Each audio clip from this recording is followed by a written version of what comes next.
Sir, ఇవాళ జగన్మోహన్ రెడ్డి గారి birthday కదా సార్, దాన్ని ఎట్లా చూడాలి? ఆయన ఆయన లీడర్గా ఎక్కడి నుంచి ఎక్కడికి ఎదిగారు? రాజశేఖర రెడ్డి కొడుకుగా ఎదిగారా, లేకపోతే సొంత ఎఫర్ట్స్ పైకి వచ్చారా సార్?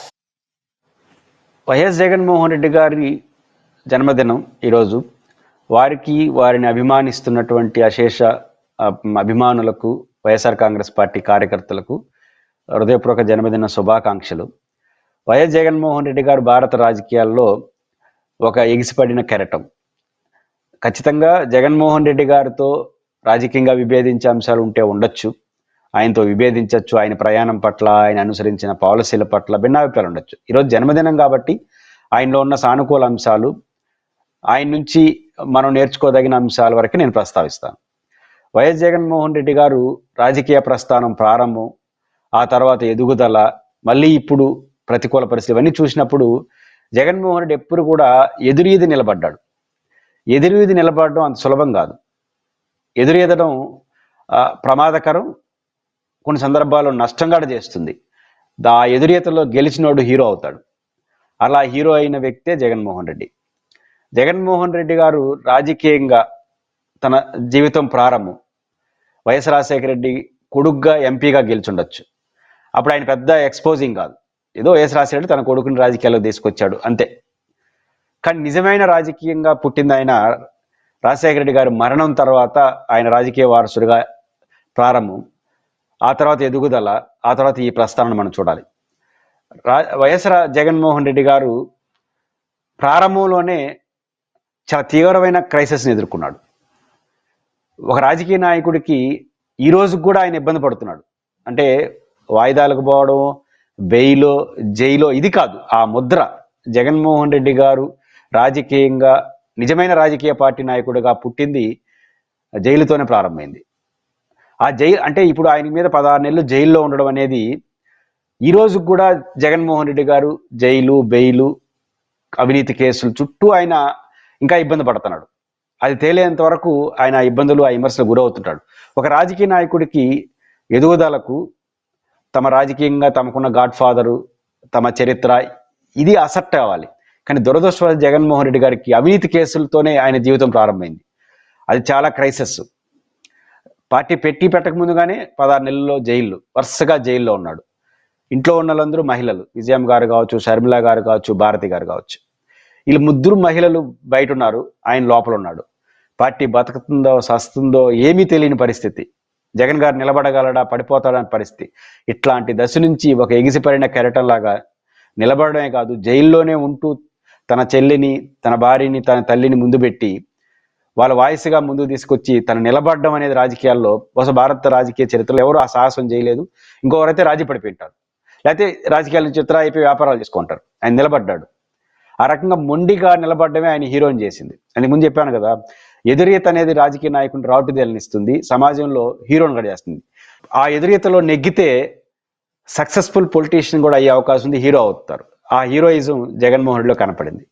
ఆయన రాజీ పడి ఉంటే మంది రాజకీయ నాయకులు ఒకడొకడు ఉండిపోయినాడు. ఆయన ఎదురీత వల్ల ఆయన హీరో కాగలిగినాడు రాజకీయాలని చెప్పాలి. తర్వాత దశలో జగన్మోహన్ రెడ్డి గారు రాష్ట్ర విభజన సందర్భంలో క్రైసిస్.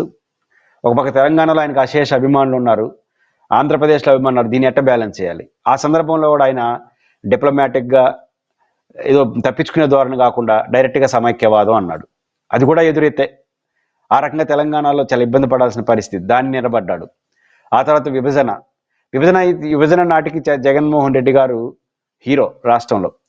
తన ప్రత్యర్థి చంద్రబాబు నాయుడు గారు డిపాజిట్లు కోల్పోయే పరిస్థితి ఆ బై ఎలక్షన్ వాటిలో.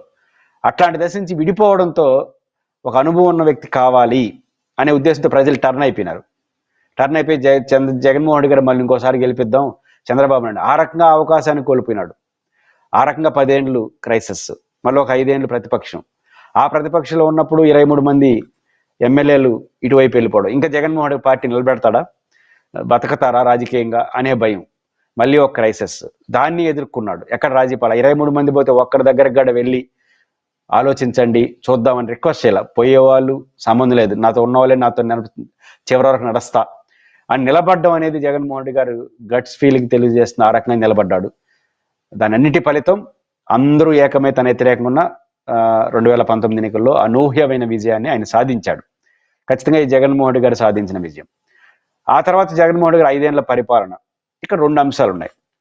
జగన్మోహన్ రెడ్డి గారిలో జైలుకి వెళ్ళడం, అరెస్ట్ కావడంతో జగన్మోహన్ రెడ్డి క్యారెక్టర్ని చాలా దెబ్బతీసింది. నిజానికి జగన్మోహన్ రెడ్డి గారి ఒరిజినాలిటీ వేరు, ఆయనకు ఉన్నటువంటి ముద్ర వేరు. ఆయనకున్న ముద్ర అవినీతిపరుడుగా ముద్ర వేయడం, జైలుకి వెళ్ళడం, ఆవేశపరుడుగా, ఆలోచన లేని వ్యక్తిగా ముద్రపడింది. కానీ ఆయన అత్యంత తెలివైనటువంటి రాజకీయ నాయకుడు, ఇంటలెక్చువల్ పొలిటీషియన్, చాలా ఆప్యాయత కలిగినటువంటి వ్యక్తి. ఈ రెండు ముందుకు రావట్లేదు. ఎందుకంటే అది డామినేట్ చేస్తూ ఉంది. దట్టు ఆయన రాజకీయ ప్రత్యర్థులు ఆయన రాజకీయంగా ఎదుర్కొనే దానికన్నా ఆయన క్యారెక్టర్ని డిస్టర్బ్ చేస్తున్నారు.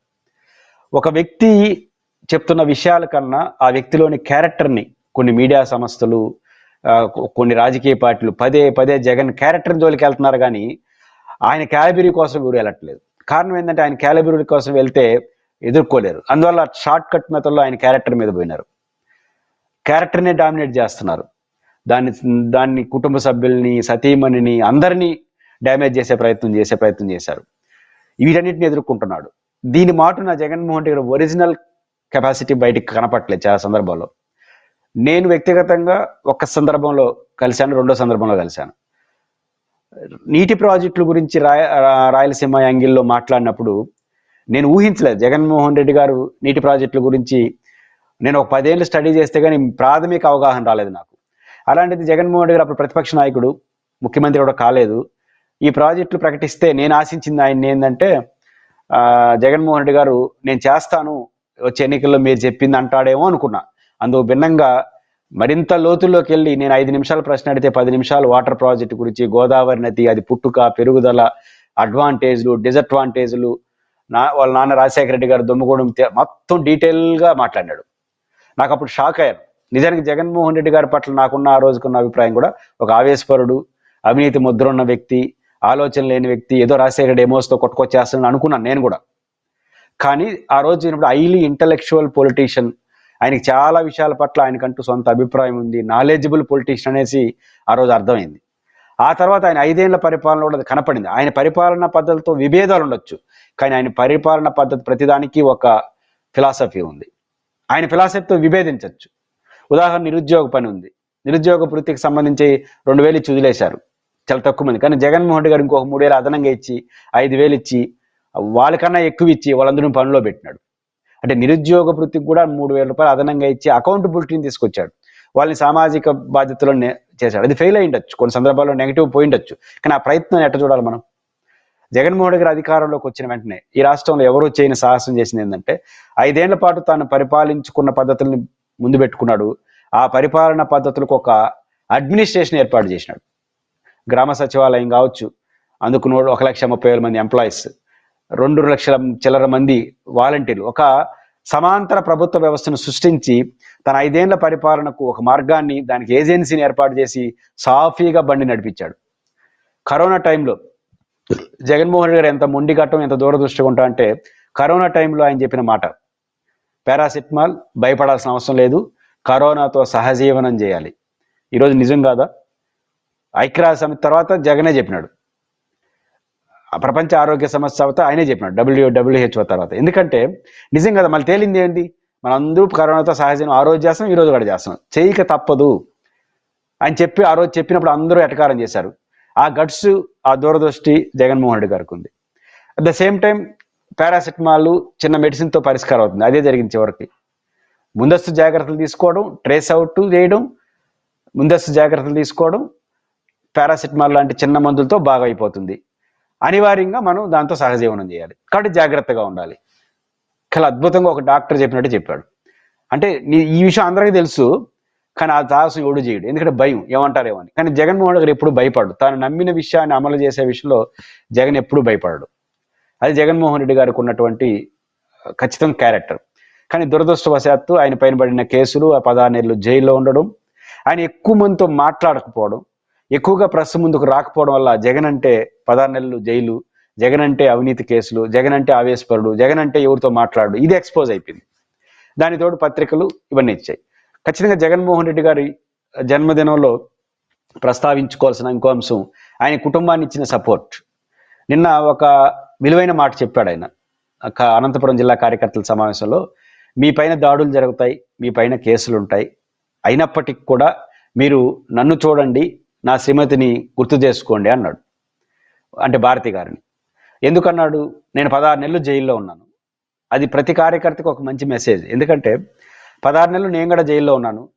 నా శ్రీమతి ఎంత బాధపడి ఉంటుంది? 20 సార్లు బెయిల్ పిటిషన్ వేసింది, అయినా బెయిల్ రాలేదు. కానీ 16 నెలలు అనుభవించి బయటకు వచ్చాను. అంటే అర్థం ఏంటంటే, ఇక్కడ కూడా చాలా మంది అరెస్ట్ అయినప్పుడు కుటుంబ సభ్యులందరూ బాధపడతారు కదా. సమస్య రాకూడదు, సమస్య వచ్చినప్పుడు ఎదుర్కోవాల్సిందే.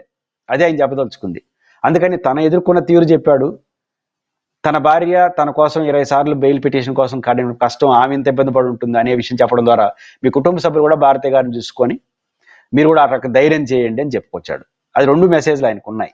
అంటే దాన్ని చెప్పడం ద్వారా భారతి గారు తన తన వ్యక్తిగత జీవితంలో కాదు, తన రాజకీయ జీవితంలో ఎంత సపోర్టుగా ఉనింది అనేది. ఎందుకంటే జగన్మోహన్ రెడ్డి గారు జైల్లోకి వెళ్ళినప్పుడు వైఎస్ భారతి గారు వైఎస్ జగన్మోహన్ రెడ్డిని ఎట్టయితే ఆ జైలు జీవితం, ఆయన క్యారెక్టర్ పైన ముందు నిందలు ఎట్టయితే కప్పించిందో, వైఎస్ భారతి గారు యొక్క క్రెడిబిలిటీని, కెపాసిటీని, ఆయన ఆమె పాత్రను కూడా ఆమెని ఇట్లాంటివి ఏమీ లేదు, ఆమె పాత్ర జస్ట్ జగన్ భార్య అని కానీ ముద్ర వేసి పెట్టేసినారు.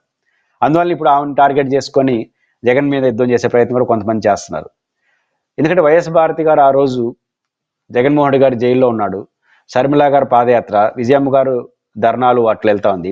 కుటుంబాన్ని, వ్యాపారాల్ని, ఆ వ్యాపారాల చుట్టూ ఏదో అవినీతి కేసులు, దాంట్లో ఇన్వాల్వ్ అయితే ఆమె కూడా క్రైసిస్లో పడే అవకాశం ఉంది. అయినా కూడా తన భర్త కోసం, తన కుటుంబం కోసం ఆ కేసులు ఎదుర్కొనింది. ఆ ఈ వ్యవస్థలని అద్భుతంగా నడిపింది. ఎవరు లేరు, అద్భుతంగా నడిపింది. దానికి మించి తన పిల్లల్ని ఏ ఇబ్బంది లేకుండా 16 నెలలు తండ్రి జైల్లో ఉంటే ఆ చిన్న పిల్లల వయసులో ఉన్నప్పుడు వాళ్ళ మీద ప్రభావం పడకుండా చదివి హైలీ టాలెంటెడ్ పర్సన్స్గా ఇచ్చింది. అది చేయకుండా ఉంటే జగన్ గారు అలా రాజకీయాలు నిలబడి ఉండేవాడు కాదు. ఆ రకంగా అందుకే బహుశా ఆయన ఇప్పుడు సందర్భం వచ్చినప్పుడల్లా, కష్టాలు వచ్చినప్పుడు ఆయన భార్య పేరు కూడా ప్రస్తావిస్తున్నాడు. ఆ రకంగా జగన్మోహన్ రెడ్డి గారికి భారతి గారు అసట్టు, బాసే గారికి జగన్మోహన్ రెడ్డి అసట్టు. ఆ రకంగా జగన్మోహన్ రెడ్డి గారి రాజకీయ జీవితం ఖచ్చితంగా చాలా మంది పోరాడే వాళ్ళకి, కష్టాల్లో ఉండే వాళ్ళకి, ఎదిరీదే వాళ్ళకి, భయపడే వాళ్ళకి జగన్ ఒక భరోసా. జగన్మోహన్ రెడ్డి అదే సందర్భంలో జగన్మోహన్ రెడ్డి గారు ఎవరిని కలవకపోవడం ఆయన మైనస్ కావచ్చు, కానీ కలిసిన ప్రతి ఒక్కరూ ఒకసారి ఆయన కలిస్తే 5 ఏళ్ళు 10 ఏళ్ళు ఆ కలయికతోనే నేను ఇంక పని చేసుకుంటా జగన్కి అనుకూలంగా అని చెప్పి అంత ఇంప్రెషన్ ఇచ్చినట్టు నటిస్తే కుదరదు. చాలా మంది నటించచ్చు, జగన్మోహన్ నటించడు. జగన్మోహన్ రెడ్డి గారు కలిసిన తర్వాత చాలా మంది ఇంకొక 5 ఏళ్ళైనా 10 అప్పటి వరకు తిడతా ఉంటారు జగన్ని. జగన్ ఒకసారి కలిసి పలకరించి కొంచెంసేపు మాట్లాడితే ఇంక చాలు, ఆయన ఏం చేయాల్సిన అవసరం, ఇంకో 5-10 ఏళ్ళ ఆయన పేరు చెప్పి పని చేసుకుంటూ ఉంటారు. అంటే నటిస్తే అవుతుందా?